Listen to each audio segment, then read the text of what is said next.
우리 다 같이 사도신경으로 우리의 신앙을 고백하도록 하겠습니다. 나는 전능하신 아버지 하나님 천지의 창조주를 믿습니다. 나는 그의 유일하신 아들 우리 주 예수 그리스도를 믿습니다. 그는 성령으로 잉태되어 동정녀 마리아에게서 나시고 본디오 빌라도에게 고난을 받아 십자가에 못 박혀 죽으시고 장사된 지 사흘 만에 죽은 자 가운데서 다시 살아나셨으며 하늘에 오르시어 전능하신 아버지 하나님 우편에 앉아 계시다가 거기로부터 살아있는 자와 죽은 자를 심판하러 오십니다. 나는 성령을 믿으며 거룩한 공교회와 성도의 교제와 죄를 용서받는 것과 몸의 부활과 영생을 믿습니다. 아멘. 오늘 우리에게 주시는 하나님의 말씀은 예레미야서 1장 1절부터 3절까지 말씀입니다. 제 성경으로 구약 성경 1050면에 있는 예레미야서 1장 1절부터 3절까지 말씀, 저와 여러분의 순서로 교독하도록 하겠습니다. 베냐민 땅 아나돗의 제사장들 중 힐기야의 아들 예레미야의 말이라.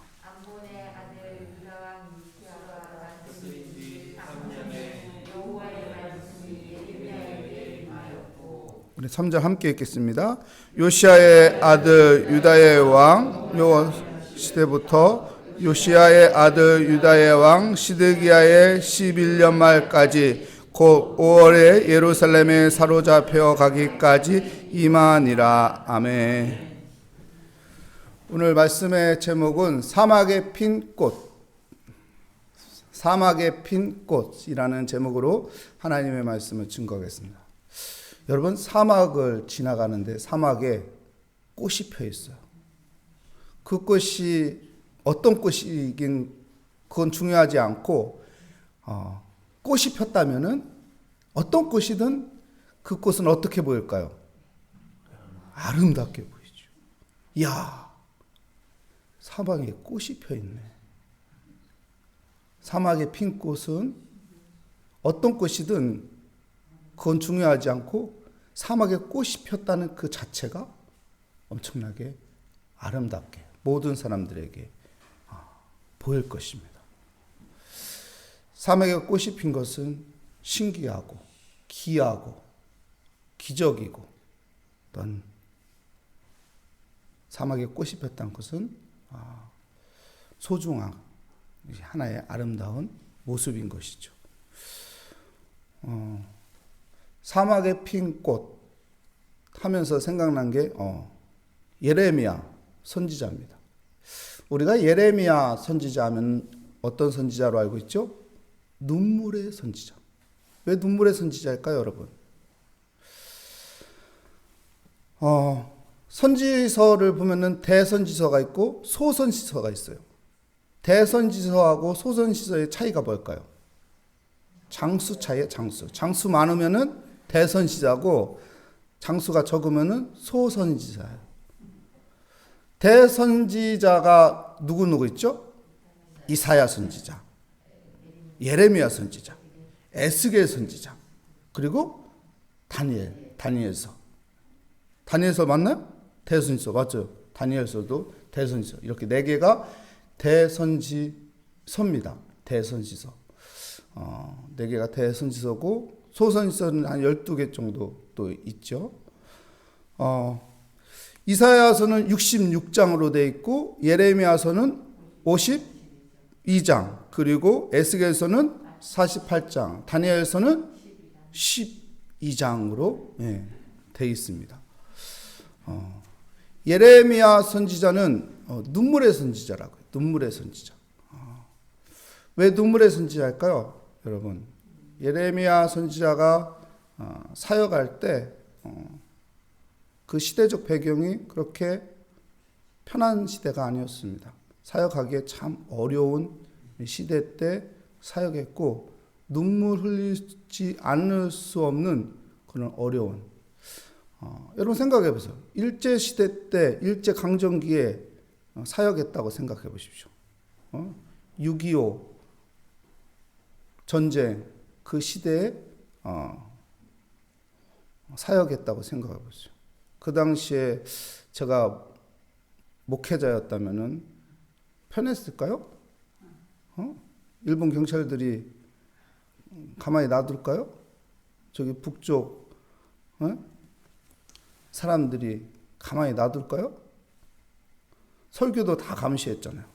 설교도 다 감시하고 동태 다 하고 예레미야 선지자가 그런 상황 가운데 사역했던 분입니다.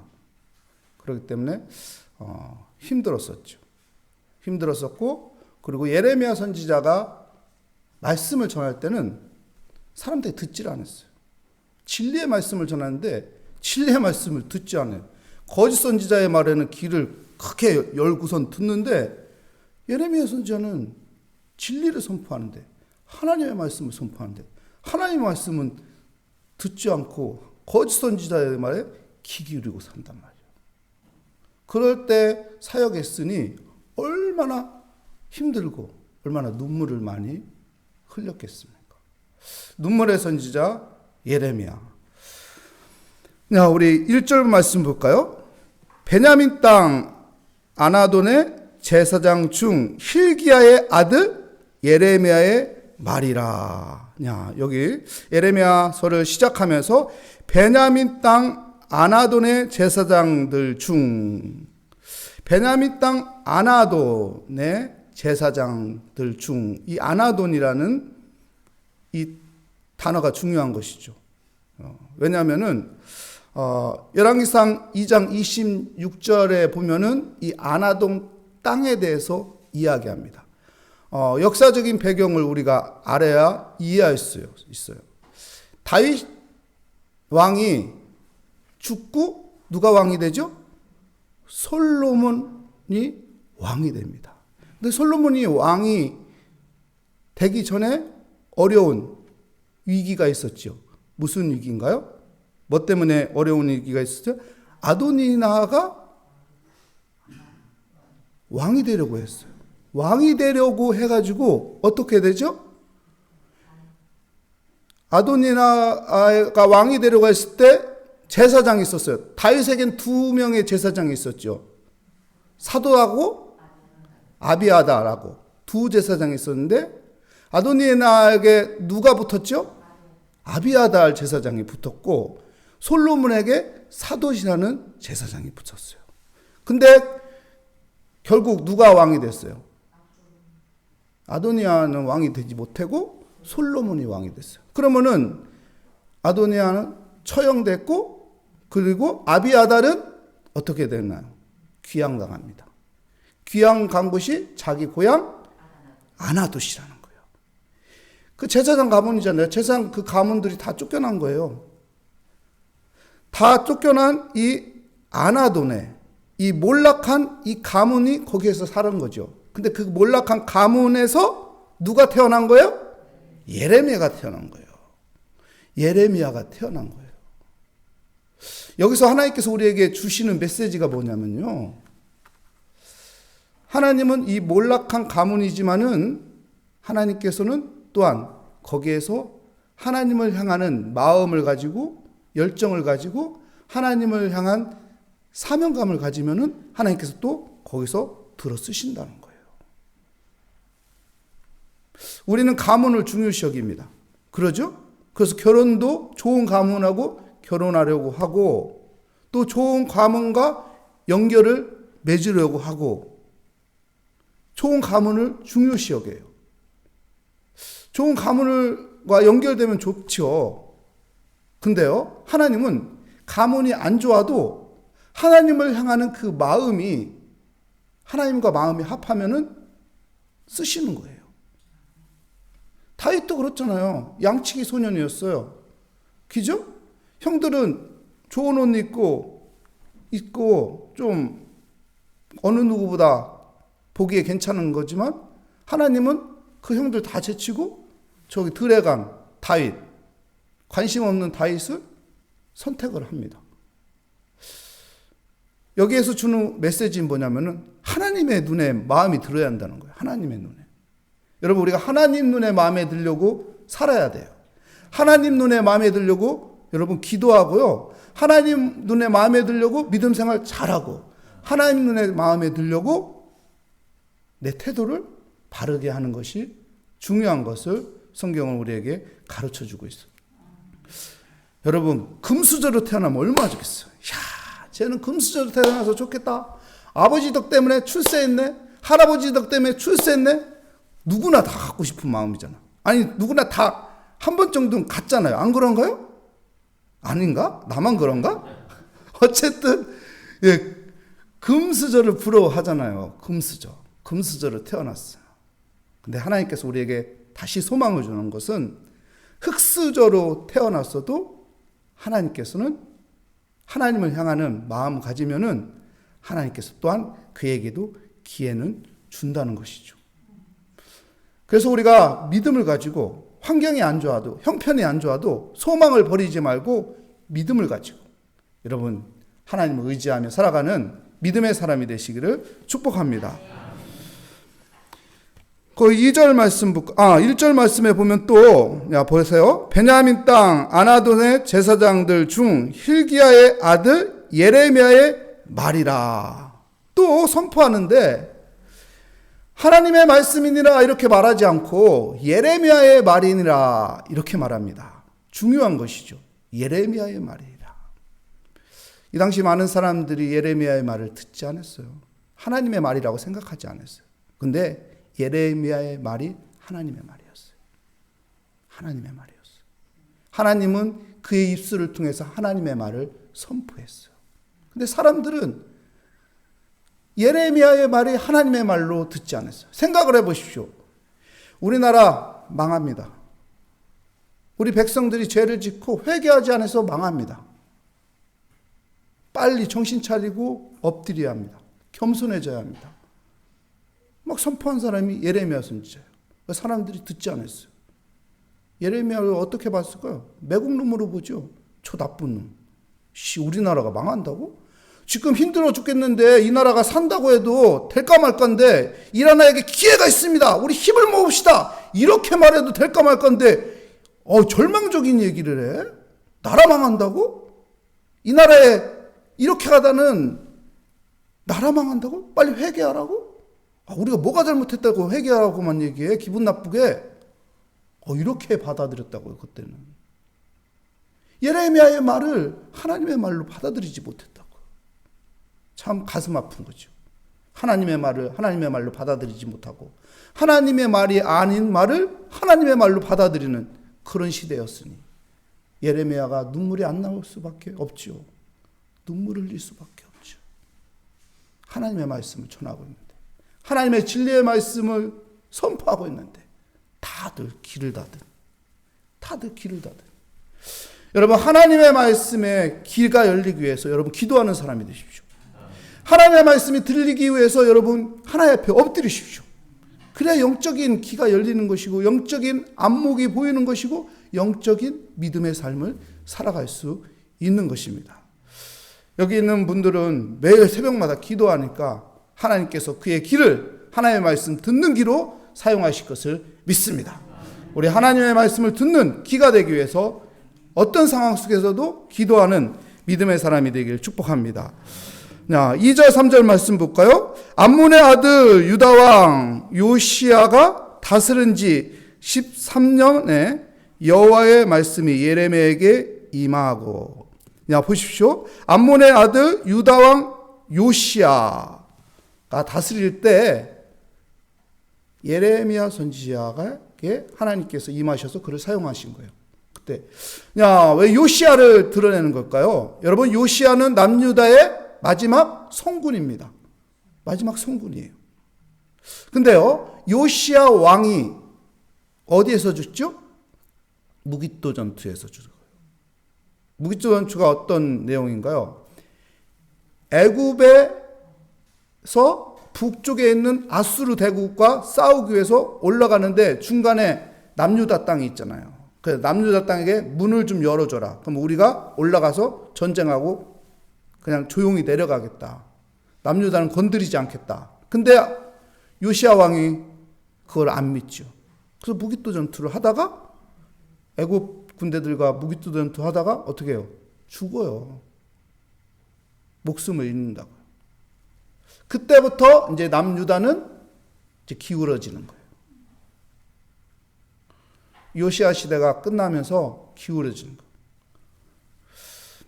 볼까요? 이제 3절 말씀. 요시야의 아들 유다의 왕 여호야김 시대부터 요시야의 아들 유다의 왕 시드기야의 11년 말까지인 곧 5월에 예루살렘에 사로잡혀 가기까지 임하니라. 야, 여러분 이제 3절에서는 이제 요시야 왕이 죽고 그의 아들들이 이제 나라를 다스리는 거예요. 점점점 나라가 힘들어지고 어려워지고 나라가 이제 결국 어떻게 돼요? 여러분 아수르라는 대국이 신국 바벨론이라는 새로운 대국에 의해서 망합니다. 그 바벨론이 이제 강대국이 되어서 바벨론이 남유다도 멸망시키죠. 시드기야 왕 때 어떻게 끌려갑니까? 바벨론의 땅에 두 눈이 뽑혀서 끌려가요. 두 눈이 뽑혀서 지지지 끌려간다. 나라가 그렇게 망하게 되는 것이죠. 이때 사역한 사람이 누구냐면 예레미야예요. 나라가 비참해지고 나라가 망해가는 그런 상황에서 사역했던 사람이에요. 그런 상황에서 그런 배경 속에서 그가 하나님의 진리의 말씀을 전했던 사람이에요. 사람들이 듣지 않아도 사람들이 자기를 이상한 눈으로 보고 자기를 무시하고 자기를 짓밟아도 거기서 하나님의 진리를 선포했어요. 왜요? 이 고난을 잘 이겨나가야 다시 살아날 수 있기 때문에, 다시 회복할 수 있기 때문에, 다시 하나님 앞에 회개하고 엎드려야만이 이 백성들이 다시 살 수 있기 때문에, 하나님이 백성들을 미워해서 그렇게 나라를 망하게 한 게 아니고 하나님의 사랑의 손길이기 때문에 그걸 깨우쳐주기 위해서 예레미야는 계속 선포합니다. 예레미야는 사막에 핀 꽃 같은 존재예요.